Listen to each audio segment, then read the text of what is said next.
Hi friends, welcome to Chris 2021 Live to the Way.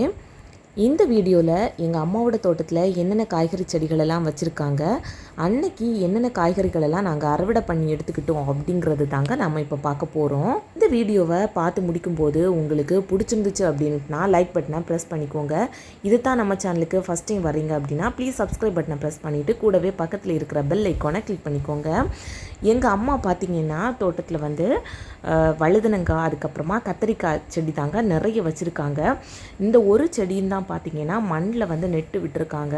மீதி எல்லா செடிகளும் பார்த்திங்கன்னா சின்ன சின்ன பைகளில் தாங்க நெட்டு வச்சுருக்காங்க. எல்லாமே பார்த்திங்கன்னா சூப்பராக வளர்ந்து வந்திருக்கும். உங்களுக்கு பார்க்கும்போதே தெரியும். சின்ன சின்ன கோணி பைகள்லையும் அதுக்கப்புறமா நம்ம கடைகளில் இருந்து வாங்கக்கூடிய பைகள்லேயும் தாங்க நெட்டு வச்சுருக்காங்க. தரைகளில் இந்த வழுதனங்காய், கத்திரிக்காய் இந்த மாதிரியான செடிகள் எல்லாம் நெட்டு வச்சோம் அப்படின்னா ஒரு 2 வருஷத்துக்கு மேலேயே நாம் அறுவடை எடுக்கலாம். பட் இந்த மாதிரி வைக்கும்போது பார்த்திங்கன்னா டெய்லி நாம் தண்ணி விடுறதா இருக்கும். அன்னைக்கு இவ்வளவு காய்கறி நமக்கு கிடச்சிருந்துச்சு.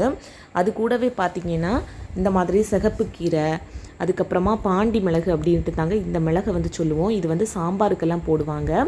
இந்த மிளகு, அதுக்கப்புறமா பொன்னாங்கண்ணி கீரை, பருப்பு கீரை எல்லாமே வச்சுருந்தாங்க அம்மாவோட தோட்டத்தில். தக்காளி செடியில் அப்போ தான் சின்ன சின்ன காய்கள் பிடிச்சிருந்துச்சு. கூடவே கனகாம்பரம், ரோஜா செடி எல்லாமே இருந்துச்சு. இந்த காய்கறிகளை நாங்கள் எதுக்காக அறுவடை பண்ணி எடுத்துக்கிட்டோம் அப்படின்னா கோவிலில் வருஷாபிஷேகம் இருந்துச்சு. ஸோ அதுக்கான சாப்பாடு வைக்கிறதுக்காகத்தான் அந்த காய்கறிகளுக்கூடையே இந்த காய்கறியும் மிக்ஸ் பண்ணி வைப்போம் அப்படிங்கிறதுக்காக தாங்க பறித்து எடுத்துக்கிட்டோம்.